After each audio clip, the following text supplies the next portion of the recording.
ایک رات جب میں نشے میں دھت ہو کر چھوڑ جانے والوں کی بے وفائی پر رو رہا تھا، تب مجھے ایک لڑکی کا میسیج آیا تھا کہ میں آپ سے بات کرنا چاہتی ہوں۔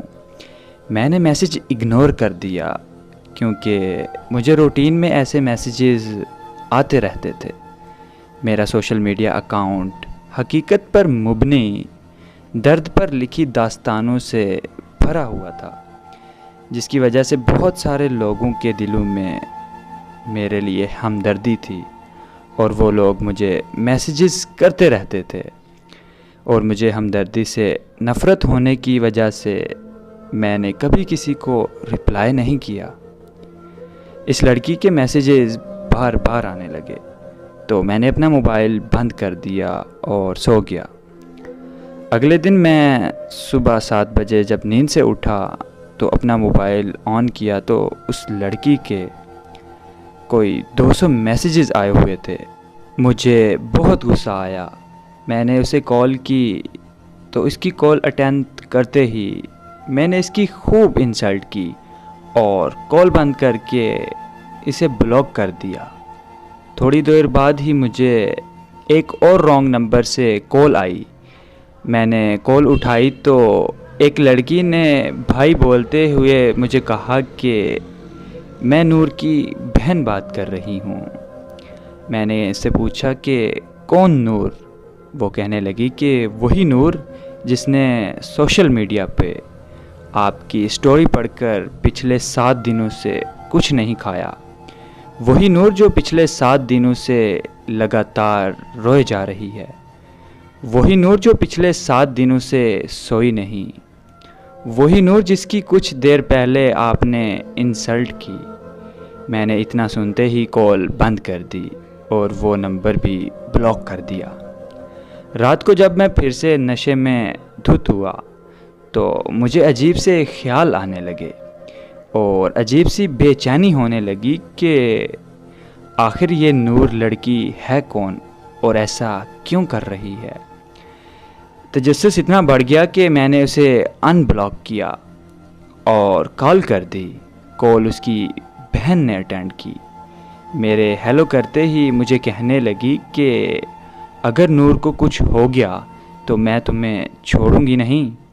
تو میں نے بھی اسے غصے میں بات کرتے ہوئے پوچھا کہ آخر میں نے ایسا کیا کیا جو تم مجھ سے ایسے بات کر رہی ہو؟ تو وہ روتے ہوئے کہنے لگی کہ نور کو پتہ نہیں کیا ہو گیا ہے، اسے بالکل ہوش نہیں آ رہا، ہم سب اسے ہسپتال لے کر آئے ہوئے ہیں۔ میں نے جب ہسپتال کا ایڈریس پوچھا تو ہسپتال میرے گھر سے 6 گھنٹے کی ڈرائیو پر تھا۔ میں نے ایک دوست کو کال کی اور کہا ہمیں اسلام آباد جانا ہے۔ میرا دوست آ گیا اور ہم رات کے 2 بجے اسلام آباد کے لیے نکل پڑے۔ ہم صبح کے 8 بجے اسلام آباد پہنچ گئے۔ وہاں پہنچتے ہی میری ملاقات نور کی بہن سے ہوئی۔ اس نے بتایا کہ نور کو 104 پر بخار ہے اور اسے ابھی تک ہوش نہیں آ رہا۔ پھر اس کی بہن نے مجھے نور کے بارے میں بتایا۔ وہ سن کر تو میں اپنے ہوش کھو بیٹھا۔ آخر ایسا کیسے ممکن ہو سکتا ہے؟ نور کی بہن نے مجھے بتایا کہ ہمارے والدین ایک حادثے میں مارے گئے تھے۔ نور کو ان کی موت کا صدمہ بہت گہرا لگا۔ ایک دن میں نور کو کھانا دینے کے لیے اس کے کمرے میں گئی اور اچانک سے نور مجھ پر چیخنے لگی اور کہنے لگی کہ یہاں سے چلی جاؤ، اور مجھے مارنا شروع کر دیا۔ میں اور میرے ماموں نور کو ہسپتال لے گئے۔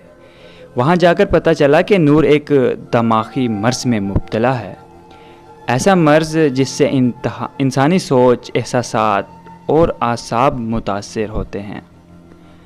پر ہمیں لگا کہ بس یہ ماں باپ کی موت کا صدمہ ہے اور کچھ ہی دنوں میں نور بالکل ٹھیک ہو جائے گی۔ تو ہم نور کو گھر واپس لے آئے، لیکن نور کی حالت دن بدن بگڑنے لگی۔ اس کی حالت اتنی خراب ہو گئی کہ نور خودکشی کرنے کی کوشش کرنے لگی۔ ہم نور کو فوراً ماہر نفسیات کے پاس لے گئے۔ انہوں نے بتایا کہ دیگر امراض کی طرح اس مرض کا علاج بھی ادویات وغیرہ سے کیا جا سکتا ہے، پر بنا علاج کے نور کی حالت دن بدن خراب ہوتی جائے گی۔ اگر مزید دیر ہو گئی تو نور کو پاگل خانے میں بھیجنا پڑ سکتا ہے۔ تو ہم نے فوراً نور کا ٹریٹمنٹ شروع کروایا۔ 2 سال کے مشکل ترین وقت کے بعد نور بالکل ٹھیک ہو کر خوشحال زندگی گزارنے لگی۔ نور نے بہت سارے ناول بھی لکھے اور شعر و شاعری کا شوق بھی رکھتی تھی، پر جب سے نور نے آپ کی کہانی پڑھی ہے تب سے اس کو دماغی مرض کا دوبارہ اٹیک آنے لگا۔ نور کی بہن کی بات مکمل ہوتے ہی مجھے خبر مل گئی کہ نور کو ہوش آ گیا اور اس کی بہن نور کی طرف بھاگ گئی۔ میں بھی اس کے پاس جانا چاہتا تھا، پر میرے دوست نے مجھے روک لیا۔ وہ کہنے لگا کہ نور تو پاگل لڑکی ہے، ہمیں اس سے کیا لینا دینا، چلو ہم گھر چلتے ہیں۔ میں نے اپنے دوست سے کہا، ارے یار میں کون سا نارمل ہوں، میں بھی تو اتنا پاگل ہو چکا ہوں کہ کسی کا غم بھلانے کے لیے نشے کا سہارا لے رہا ہوں۔ بس اتنا کہہ کر میں نور سے ملنے چلا گیا۔ وہ مجھے دیکھتے ہی اٹھ کر بیٹھ گئی۔ اس کی خوشی کی کوئی انتہا نہیں تھی۔ زندگی میں پہلی بار میں نے خود کی وجہ سے کسی کے چہرے پر خوشی دیکھی تھی، اور اس کے چہرے پر خوشی دیکھ کر جو مجھے سکون محسوس ہو رہا تھا، وہ سکون میں نے پہلے کبھی محسوس نہیں کیا۔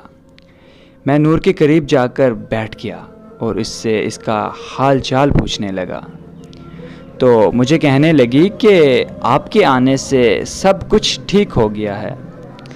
پھر ہم نے بہت سی باتیں کی اور کچھ دیر کے بعد میں نے نور سے کہا کہ اب میرے جانے کا وقت ہو گیا ہے۔ نور نے جب یہ سنا تو پتہ نہیں اس کی ہنسی اچانک کہاں چلی گئی۔ اس کے ہاتھ پاؤں کانپنا شروع ہو گئے اور وہ دوبارہ بے ہوش ہو گئی، مگر میں پھر اپنے گھر واپس آ گیا۔